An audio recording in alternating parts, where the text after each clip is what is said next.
Spoiler alert for the first 2 acts of the Krai Archon quest. Y'all, Krai is so hype, I can't handle it. I do think Hoyo is living up to its promise of revisiting all these old threads and tying them together. Just in time for the anniversary, which marks 5 years of Genshin? Excuse me, some of us have been playing Genshin Impact for half a decade now? That's crazy. And now we also have all these long-awaited characters and these new lunar charged abilities, so I imagine we'll all be pulling a lot for Alice and Nicole and so on. And with that, I want to introduce Lootbar.gg. In Lootbar, you can recharge transactions for Genshin Impact at a lower cost through their platform, to your own account or as a gift to others. It's cheap, it's secure, and it's fast. You only need the account ID. You can get Flins at a specially low price in Lootbar with their special package for the 6.0 version. For the first time purchase, you could even get a double bonus in-game and get a 10% discount. And for returning users, it's up to a 5%. Lootbar has been promoted by other creators like Raiden Shotgun, Mordex, and Tevat Times. So with that, who is going to join me in becoming C6 Varka mains? Anyway, let's now move on to the meat of this quest. This isn't a super focused theory or anything, but more of a general response to the first Krai Archon quest. But here are the main questions that I want to address. Who are the Moon Sisters? What are Rerir's true motives?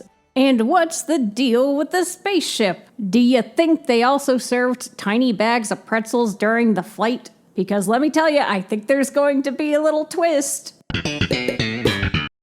Okay, so we go to Krai and Traveler immediately recognizes the place as the spot where the spaceship landed in Tevat. They sense and recognize the moon's power, Kuvaki, which is a primordial energy akin to phlogiston and the primordial sea. So the quest first starts out with the intent to find the spaceship's logs. Then we meet the Frost Moon Scions and become interested in a relic, the Moon Marrow, that would allow them to see the past. On a restless late-night walk, Traveler meets Columbina, who we had learned is Kutar, the moon goddess reborn 500 years ago. But they then also meet their alleged sibling, who is also looking for the Moon Marrow. After a little adventure, the Moon Marrow is stolen, and we assume it's stolen by the alleged sibling. But it seems like it's in the hands of the Fatui at the moment, so we infiltrate the Fatui factory to retrieve it, and ultimately at the end, Sandrone is like, this is boring, so go ahead and have it. We go back to visit Columbina, who has been super eepy, but still shows us memories of the spaceship. More on that shortly. But through all this, we learn the Wild Hunt has been driven or controlled by an individual. Rerir, the Racher of Solnari, one of the 5 sinners behind the cataclysm 500 years ago. I low-key hate talking about him because when I was a kid, I did actually talk like Scooby-Doo. Honestly, sometimes I still do. I still Scooby-Doo. Ruh-roh, it's Rerir, the Racher of Solnari. Anyway, my point is, his name is very hard to say. Sorry, I digress. I'm getting distracted. Ahem. So Columbina notes that Rerir has long been obsessed with the moons. It turns out he created a phantom sibling, so we never actually reunited with our sibling. He just wanted to get us to give him the Moon Marrow. He also posed as various Lightkeepers to not only frame a murder, but also fire off Aino's cannon. Although Kuvaki should neutralize abyssal energy, it turns out it was invigorating Rerir, who is suggested to be able to use Kuvaki himself. In the climax, Traveler, Flins, and Marionette team up to fight him. At the cusp of a potential defeat, Columbina whisks them all away to save them. The final scene shows the meeting of Rerir with Varka, who is in Krai but much further north. So we are left with a bit of a cliffhanger. So, where do I even start with this? The moons, obviously! During the era of Hyperborea, or the first humans and emissaries, there were 3 moons. For context though, the fractured Halo polearm revealed that Nibelung had created the moons, and the Heavenly Principles basically co-opted them after dunking on the dragons. There were 3 moons: the Eternal Moon, the Frost Moon, and the Iridescent Moon. Here's what we know. The Eternal Moon was the largest, controlled the tides, and was ruled by the moon goddess Aria. When it fell, it threw heaven and earth into chaos. She was the first to die and was shattered into fragments. However, her divine essence remains in the Moon Marrow. The iridescent moon was the smallest. It also shattered, and its crimson shadow sank into the abyssal sea. She was the second to perish, and her remains were never found. The frost moon was the middle child in size, but her shine was the brightest of the three. She ceased to turn, and entire nations faltered and fell to ruin. She was the last to die, and the only one to have her remains intact after death. However, although her corpse exists intact, it's not the one we see in the sky. The visible moon is a part of the false sky, and the real moon exists beyond. Lauma explains she senses its presence where the fake moon isn't, which had previously caused her to doubt her senses and abilities. Additionally, Columbina is the new frost moon. She also declines to hold on to the moon marrow because she felt a sense of rejection. The moon marrow belongs to Arya, and two moons cannot rise at once. So, we also know from Moonlit Bamboo Forest that the moon goddesses were named Arya, Sonnet, and Canon. So Arya is the eternal moon, and we don't get new information about which moons Sonnet and Canon were associated with, but we can maybe infer based on a few minor details. There's an achievement called Maidens of Sonnet and Song, which to me could imply that Sonnet was the frost moon goddess that the frost moon scions worship. If that holds up, that leaves Canon with the iridescent moon. However, there's another bit of evidence that suggests that Sonnet was the iridescent moon. Let me explain. Interestingly, after Lauma explains the three moons, Traveler wonders, which moon is associated with Khaenri'ah's crimson moon?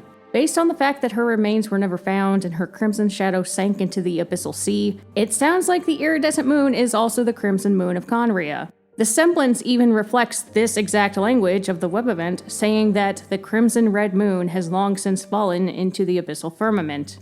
Now, here's the thing. In the Nod Krai teaser, we see Alice holding a piece of paper, which if you squint really hard, and I'm also just assuming you're fluent in the Latin-based script like I am, you see that it reads Erelos, Solnari, and Canon. Given there are three names and one of them is already a named moon goddess, I'd reckon that Erelos and Solnari might be alternative epithets for Arya and Sonnet. And we've seen Solnari mentioned before, and it's because one of the five sinners of Khaenri'ah is the Racher, or Avenger of Solnari.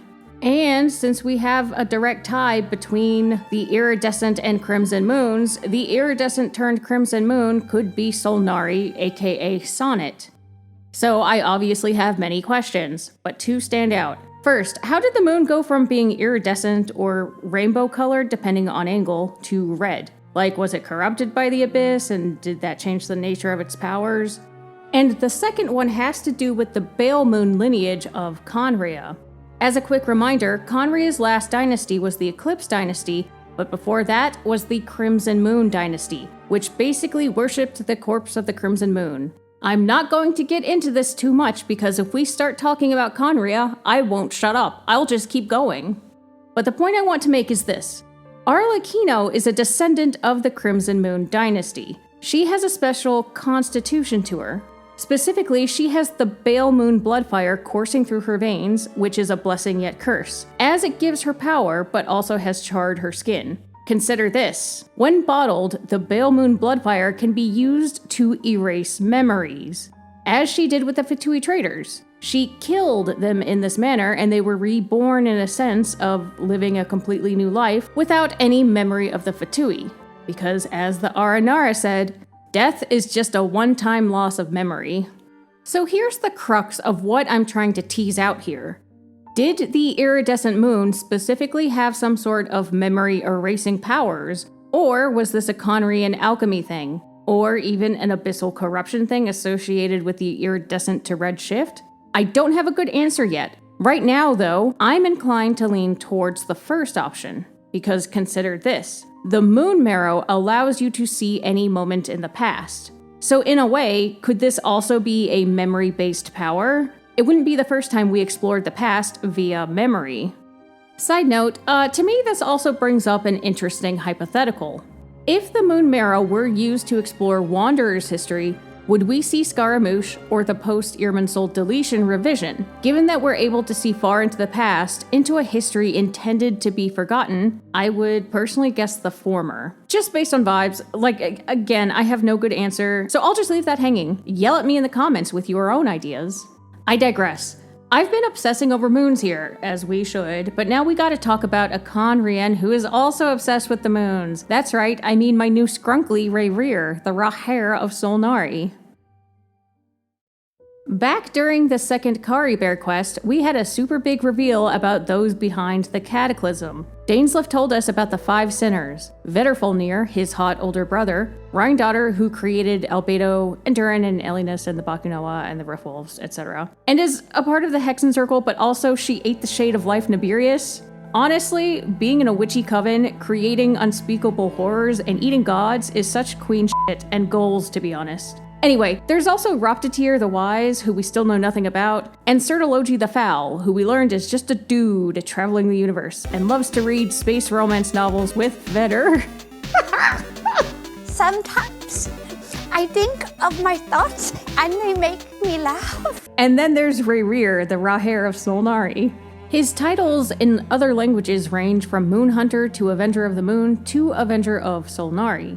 Let's first explore some inspirations. In Norse mythology, Rerir is pretty much just a dude who avenged the death of his murdered father. And as for Solnari, also in Norse mythology, Sol is the goddess of the sun riding her chariot across the sky, and she and her twin, the god of the moon, ensure the passage of each day. Nari is another name for Narfi, who is a son of Loki. Now, historically, it's very unclear if this Narfi is the same Narfi who is the father of Nott. Nott is the goddess and personification of night. I imagine Hoyo wanted to make a name evoking the image of night and day and the passage of the sun and moon across the sky, directly in line with in-game lore about the moon goddesses switching off their roles of riding their chariots every few weeks, which also underscores the connection to the iridescent moon, or sonnet. Also, it could be that Solnari had a better mouthfeel than Solnarfi, which reminds me of Snarf from Thundercats. Anyway, back to Rerir himself. Now, he's here trying to collect and reconstruct his body via these body fragment crystals Flins has been picking up. I was trained as a geologist, so that's so relatable, because I also pick up shiny rocks in the hope they one day coagulate and give me a hot, insane villain husband. In the quest, he also poses as the sibling to trick the traveler into giving him the moon marrow. He's set up as the big bad TM for this Nodcry arc, and at the conclusion of the chapter, Columbina notes that he's obsessive, but maybe it's not necessarily just about the moons. And she makes an important note to say at the end, maybe finding out his true motivation is key. There are a few different directions we could go with this. For one, the semblance says that the Crimson Moon Dynasty was intent on getting revenge on the successor Eclipse Dynasty. Even Dane's introduction is all about the eclipse being swallowed by the Crimson Moon, so it makes sense that each sinner might have had their own goals. Like, for example, Rhindaughter was certainly doing just a lot of different shit, and that Rerir may have been more associated with the Crimson Moon Dynasty and its plot of vengeance. I will say at this point, his eyes are less like the typical Khaenri'ah eyes like we see with Clothar and Dane, and they're more draconic, kind of like Durin's. I don't know what to make of that at the moment, but I feel like that might be important. Alternatively, we have little to go off of, but I think we were given another important hint. When he's losing his mind, also relatable, he mentions a Tholindis. I'm inclined to think this name and character is important. Now, I tried investigating Tholindis to little success. So I went to the original Chinese, and it's more like Solentis. This also tells me f*** all. It does, however, create some clearer ties to Sol and Solnari and the sun aspect, though. I don't know what to make of it. Yell at me in the comments with your own theories. If I had to guess, wildly speculating, I'd say this. I imagine Tholindis or Solentis was a person close to him in his home, and it'll end up being a super emotional tragedy personal to him. And as for his obsession with the moons, if he's obsessed with the moon marrow, I imagine he wants that power to see the past that he didn't witness. So, again, wild speculation, and going off scant information, but perhaps he wants to view something in the past related to this Tholindis or Solentis. I'm really just going off of this based on, I'm just thinking more broadly in terms of how a plot and narrative can unfold. But also, side note, there's one more thing I wanted to mention, which is more fun trivia than anything. And it's about Fischl, the book character created by Mr. Nine. Fischl's full name is Fischl von Luftschloss Narfedort, which roughly translates to Fischl of the Sky Castle Narfedort, which is kind of weird. If you look at the original Chinese, it seems like it should have actually been translated Narfi daughter, like Rhine daughter, daughter of the Rhine. So, if we correct that, her name should mean more like Fischl of the Sky Castle, daughter of Narfi. As a reminder, Narfi and maybe Nari was the father of the goddess of the night. I don't know exactly what to make of this fun fact, but it does further strengthen the tie between Mr. Nine's book character Fischl and Khaenri'ah. Anyway, that's just a fun fact side note, haha. But now I want to address a very important scene that seemed to only be addressed for 2 minutes out of the 20 million hour long quest. And it's when Columbina uses the moon marrow to show Traveler what happened to the spaceship. So Traveler realizes that the ship landed in Nod Krai, but the memories surrounding it are very, very fuzzy. However, with the moon marrow, he sees that they were in the ship for a long time after crashing, enough for moss to grow over it without either emerging. Okay, pause. This is interesting because in We Will Be Reunited, it had seemed implied Traveler woke up in Khaenri'ah because they saw the Sea of Flames. This was never directly said, but he spoke of Khaenri'ah as if they had seen it themselves. This bothers me because there could be a few scenarios at work here. One, Nod Krai is walking back or retconning their arrival, the most boring and disappointing explanation. Alternatively, there's just something messy with the memories. Traveler says, after all, that their memories are hazy, and taking that further, the sibling didn't remember anything about their past upon waking. So it seems like there are some pretty important memory gaps. But here's the meat of the discussion, which was only a brief scene with little explanation. The ship was there for a while with no one emerging. Traveler is then shocked to see their sibling approaching from the outside to retrieve them. The problem being is that they never left the ship in the first place. It feels like a big choice to highlight a major discrepancy like this and not linger on the question. I've been trying to imagine the scenarios that could explain this, and I can only come up with 3. So, what happened? What happened? The first is that the sibling approaching from the outside is an imposter, or maybe the one on the ship is, but I'm not actually going to explore this idea because I don't care about it. There's just too many directions it can go. The second scenario is that the sibling wasn't on the ship in the first place, which obviously doesn't match with them traveling together, unless there was a period where they were separated and the reason for the traveler to go to Teyvat was to find their sibling. If this were the case, their journey to reunite started even before Teyvat. But obviously the only way to explain this at this point is to also invoke the memory issues. So as for the third idea, alternatively, I want to say something that so many people are going to hate. Honestly, what comes up next could ruin my friendship with Ashikai. We might get into a literal fistfight. Side note, but would anyone be interested in a pay-per-view style WWE casket match featuring me and Ashikai? Tickets in the description. Anyway, I digress. This crack idea involves actual self-consistent time travel. And I only say this because in the Space and Time quest, one of the spaceship keys was literally, physically shuttled to the past. What I'm suggesting here is that the sibling never left the spaceship, and that the sibling approaching the spaceship is from another time, just like the key. Okay, pause. This is beyond wild speculation, and I don't necessarily subscribe to this, and this would also probably require that future sibling didn't bother to check or didn't see their own chamber. Or maybe they did and it was a part of them learning about the truth of this world. But again, I'm just drumming up different explanations for what Traveler saw.